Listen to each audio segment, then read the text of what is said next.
Adolf খানের video মিশিয়ে বলা হয় যে বাংলাদেশের দুইজন সুদর্শন পুরুষ।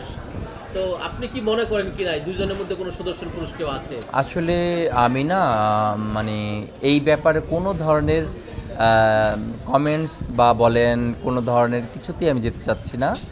আসলে এই যারা নাকি এইভাবে মিলায় দেয়, তো এরা বোকার বোকার রাজ্যে আমি মনে করি বাস করে।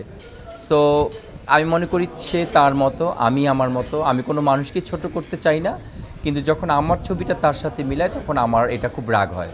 আমার এটা একদমই অপছন্দ, আমার ভালো লাগে না। বিকজ আমার যে পার্সোনালিটি, আমার পার্সোনালিটির সাথে তার পার্সোনালিটি কখনোই যাবে না।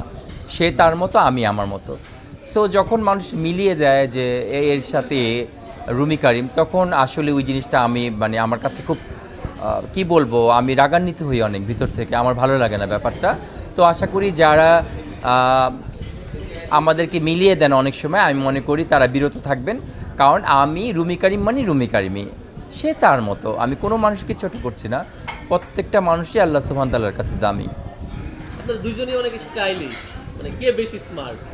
ও প্লিজ, এই ধরনের টপিকস আমি যেতে চাচ্ছি না। নো টপিক, অন্য কোনো কোশ্চেন। আচ্ছা, আমার একটা প্রশ্ন আছে, সেটা হচ্ছে যে মানে মানে আপনি একজন ফ্যাশন ডিজাইনার এবং ফ্যাশন কোরিওগ্রাফার, সেও নিজেকে ফ্যাশন কোরিওগ্রাফার দাবি করে। আসলে আপনার আর তার আসলে ফ্যাশনের মধ্যে পার্থক্যটা কি? আসলে ভাই, যার যার ফ্যাশন সেন্স এক এক রকম হবে। তার মতো ফ্যাশন সেন্স, আমার মতো ফ্যাশন সেন্স, এটা তো আপনারা পুরো বাংলাদেশ কেন পুরো জাতি দেখতেছে।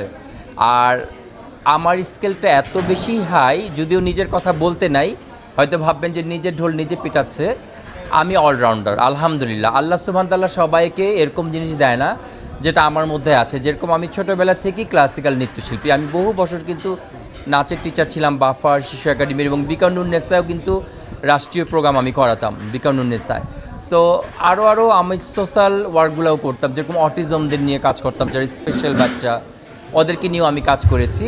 তো আমার বেস ছিল ভারতনাট্যম, এবং আমার গুরুজির নাম শ্রদ্ধেয় আনিসুল ইসলাম হিরো স্যার, এবং আমার কাথক গুরুজির নাম শিবলি মোহাম্মদ।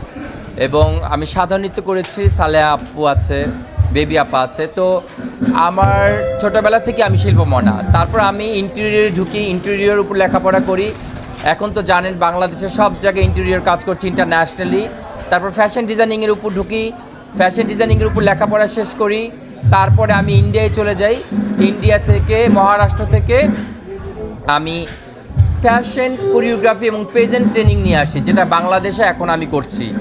আর তার পাশাপাশি হচ্ছে আপনি দেখতে পাচ্ছেন প্রত্যেকটা সেক্টরে আমার কিন্তু অবদান আছে, আমি করে যাচ্ছি। সো আমি মনে করি নিজেকে অলরাউন্ডার, যেটা আল্লাহ সুবহানাহু ওয়া তাআলা সবাইকে দেয় না।